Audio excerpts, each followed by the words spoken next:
İyi akşamlar kıymetli dostlar. Umarım iyisinizdir, güzel bir gün geçirmişsinizdir. Bugün bir kez daha bir Arda Güler videosuyla karşınızdayım. Arda Güler'le ilgili artık geleceğine dair gelişmeler oluyor tabii ki. Yani önümüzdeki dönemde nasıl bir taktikle oynayacağı yönünde Xabi Alonso'lu dönemde artık Xabi Alonso garanti gibi bir şey. Yani resmi açıklamanın yapılması bekleniyor artık ama onun öncesinde de bazı haberler çıkıyor işte herkes şunu merak ediyor. Xabi Alonso'lu dönemde Arda Güler'le ilgili ne olacak? Xabi Alonso onu nasıl oynatacak? Nasıl bir planı var? Bununla ilgili bugün ilk defa bir haber çıktı. Aslında işte küçük küçük haberler çıkıyordu. Ama böyle elle tutulur ilk defa haber bugün çıktı. Neler denmiş bakalım İspanyol basınında çıkıyor yeniden bunlar. Son maçta Sevilla'yı deplasmanda 2-0 mağlup eden Real Madrid sezonu Santiago Bernabeu'da kapatacak. Eee, Real Madrid 24 Mayıs'ta ligin son haftasında Real Sociedad'ı konuk edecek bu hafta sonu. Real Madrid'de Carlo Ancelotti sezon sonunda takımdan ayrılıyor. Kulübün Real Sociedad maçının ardından ayrılığı resmen duyurması bekleniyor. Zaten onunla ilgili gelişmeleri de biliyorsunuz. Brezilya milli takımı da aynı şekilde Ancelotti'yi renklerine bağlayacak bir milli takım arası bir transfer dönemi gibi bir şey oldu Real Madrid için. Öte yandan Türk futbol severler Arda Güler'in takımdaki geleceğini de merak ediyor. Xabi Alonso'nun 20 yaşındaki futbolcuya nasıl bir rol vereceği merak uyandıran konular en başında geliyor. İspanyol basınına yer alan habere göre Xabi Alonso'nun Arda Güler'le ilgili düşünceleri aktarıldı. Xabi Alonso Florentina Perez'e Real Madrid'de yeni bir Arda Güler istediğini söyledi. Başlığıyla yer alan haberde şunlar nerede? Defensa Central'da görüyoruz. Yeni bir Arda Güler istiyorum demiş. Bakalım ne demiş o. Xabi Alonso Ancelotti'nin yapamadığı bir şeyi Arda'yı kesin olarak bir orta saha oyuncusuna yani Modric'e dönüştürmeye hazır. Bunu da Fiorentina'ya söylemiş durumda Fiorentina Perez'e. Bu yıl başka bir oyuncu göreceğiz diyor ara başlıkta. Bugün çok önemli pardon. Çünkü önümüzdeki aydan itibaren inşa edeceği proje hakkında onunla çok konuşuyor. Bu yıl başka bir oyuncu göreceğiz. Yeni koçun dönüşümü üzerine çalışmaya başlamadan önce Türk oyuncu hakkında da bu mesajı verdi. Madrid'deki herkes Arda'da büyük bir potansiyel görüyor. Çünkü o dünyanın en iyilerinden biri olabilecek niteliğe sahip bir oyuncu. Böyle bir oyuncu da Carlo Ancelotti'nin elinde neredeyse bambaşka bir hikayeye dönecektir. Devam ediyoruz. Bu sezon çok fazla süre alamadı ancak bunu yapabilecek potansiyele sahip. Sorun şu ki Real Madrid ona daha fazla süre veremedi. Aksine Ancelotti diğer oyunculara daha fazla yatırım yapmaya karar verdi diyor. Geçmiş dönemlerin şeyleri eleştiriliyor. Ve bununla ilgili de geleceğiyle ilgili de bu haberler ön plana çıkıyor. Zaten daha öncesinde de söyledik yani Arda Güler'in sürekli orta sahada oynaması gerektiğini. Orta sahada oynadığı maçlarda çok daha başarılı olduğu, çok daha etkili olduğu bu istatistiklere zaten yansımış durumda. Ama Carlo Ancelotti sürekli onu sağ kanatta oynatmak istedi. Bununla ilgili bir de şöyle bir haber var. Arda Güler'le ilgili Morientes konuşmuş. Fernando Morientes'i hatırlar mısınız bilmem 2000'lerin başında Real Madrid'in forvetiydi. Açıkçası o daha çok Endrick hakkında konuşmuş. Yani Endrick üzerinden bir yorumda bulunmuş ama içinde Arda Güler'le ilgili de bir bölüm var. Orası da dikkat çekti. Ne demişler? Morientes, Endrick ve Arda Güler'e Santiago Bernabeu'dan kiralık olarak ayrılmayı düşünmesini tavsiye etti.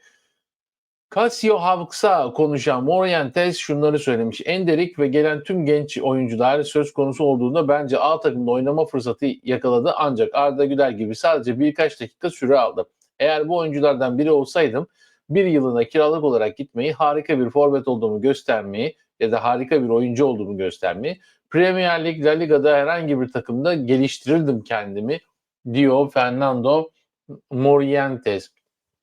Yani enteresan böyle bir konuda Arda Güler'le ilgili gelişmeleri pek takip etmediğinin de bu birazcık kanıtı gibi. Çünkü kendisi daha çok Endrick üzerinden demek ki bir perspektif çiziyor. Onunla ilgili yorumlar yapıyor ama yani Arda Güler noktasında baktığımız zaman artık şu saatten sonra Carlo Ancelotti gitmiş. Neden böyle bir açıklama? Hani neden böyle bir şeyi gündeme getiriyor Fernando Morientes bilmiyorum. Bu aynı şekilde Endrick için de geçerli. Yani o çocuk da sonuç olarak artık bir Carlo Ancelotti ile çalışma döneminin sonuna geliyor. O da Xabi Alonso ile çalışacak. Belki gerçekten o istediği performans, istediği seviyeye çıkacak. Yani bilinmiyor. Yani onun için de aynı şeyi söylüyorum. Neden böyle bir şey demiş Fernando Morientes? Belki de sadece söylemiş olmak için söyledi ama İspanya'da gündem oldu mu? Oldu. Yani bir de bununla ilgili de ekstradan şöyle bir haber çıktı. E, Arda Güler Türkiye'ye mi geliyor diye bir haber çıktı. İşte Türkiye'ye geri dönüş mü yapıyor? Bunun nedenini daha doğrusu bu haber dün çıktı. Yani dün ben bununla ilgili hiçbir şey anlamadım. Yani böyle bir şey olabilir mi?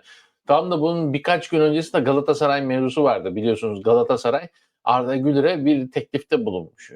Transfer teklifinde, kiralık teklifinde. Yani ve bir şey yani bu yaz dönemi için bulunmuş yani daha çok yakın zamanda önümüzdeki sezon için yani çok saçma bir şeydi. Yani Arda Güler gelir mi Galatasaray? Tabii ki gelmez. Yani ben bu noktada Fenerbahçelerin de baktığı noktadan bakmıyorum. Sonuçta evet ailecek Fenerbahçeler ama Arda Güler Gençler Birliği altyapısında yetişmiş. Tabii ki Galatasaray'a gelir mi? Yani belki şeyin sonunda, kariyerinin sonunda olabilir bilmiyorum. Ama şu saatte ne Fener'e ne Galatasaray'a gelir. Yani aradan sular aktıktan sonra bir sürü şey değişebilir yani. Bunu daha önceki oyuncularda gördük. Burada zaten mevzu Galatasaray'a gelmesi veya Fenerbahçe'ye gelmesi değil yani. Tekrar Türkiye'ye dönüş yapmasıyla alakalı. Bunların da altında neden böyle bir şey çıktığını, İspanyol basınında Türkiye'ye dönüş yapacak gibi şeylerin dün neden çıktığını anlam veremedim bu haberlere. Bugün öğrenmiş olduk. O da şeymiş, Beykoz'da 3 milyon dolara bir villa satın almış. Ailesine almış onu. Ve İspanyol basınındakiler de bunu muhtemelen daha oradayken öğrendiler. Türkiye'den bir şey alıyor. 3 milyon dolara bir şey almak çok büyük bir şey yani. Yani bir insan yerleşeceği bir yerde 3 milyon dolarlık bir e, yer alır, oturur, ev alır. Bu ailesi için almış tabii Arda Güler. Tabii bunun İspanyol basını bayağı bir çarpıttı.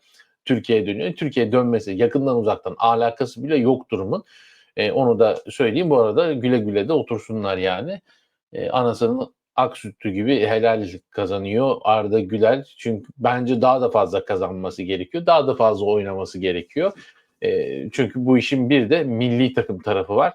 Yani Türkiye'yi direkt olarak ilgilendiren kısmı ne kulüpler ne başka bir şey direkt olarak ilgilendiren kısmı milli takım. Çünkü Arda Güler'in artık işte 24-25 yaşına geldiğinde takımın kaptanı ve gerçekten dünyanın sayılı yıldız isimlerinden biri olması gerekiyor ki biz belki de 2026 olmasa da 4 yıl sonraki 2030 Dünya Kupası'nda ve 2032 Türkiye'de yapılacak Avrupa Kupası'nda ciddi olarak milli takım başarısı yakalamamız lazım. Şu anda biraz uzak görünüyor olabilir ama inanın zaman çok hızlı geçiyor.